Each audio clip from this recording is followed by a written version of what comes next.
திரு விஜய் அவர்கள் கவனிக்காமல் விட்ட விஷயம், அவரை முதலமைச்சர் ஆக்க வேண்டும், எதிர்க்கட்சி தலைவர் ஆக்க வேண்டும் என்று விரும்பக்கூடிய சகாக்களோ கவனிக்காமல் விட்ட விஷயம், 1967 அண்ணா முதலமைச்சர் ஆகிறதுக்கு முன்னாடி என்னவா இருந்தார் அப்படிங்கிற கேள்வி. பெரியாருடைய திராவிடர் கழகம் இயக்கத்தில் நம்பர் 2 இருந்தார் அண்ணா அப்படின்னு பார்க்குறோம். தமிழகம் முழுக்க அவருடைய பேச்சுக்கு, அவருடைய எழுச்சிக்கு பெரிய ஒரு ஈர்ப்பு இருந்தது அப்படிங்கிற மறந்துட முடியாது.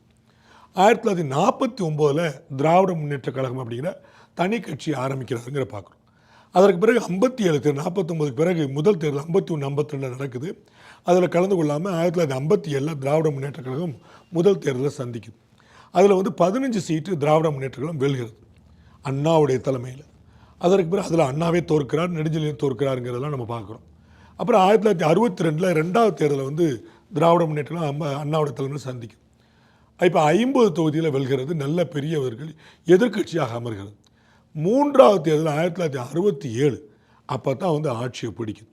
அப்பயுமே கூட பெரியாருடைய எதிர்ப்பு இருந்தாலும் ராஜாஜி போன்றவர்களுடைய சுதந்திரா கட்சி தனியாக ராஜாஜி போன்றவர்களுடைய பேராதரவு அண்ணாவுக்கு இருந்தது அப்படிங்கிற பார்க்குறோம்.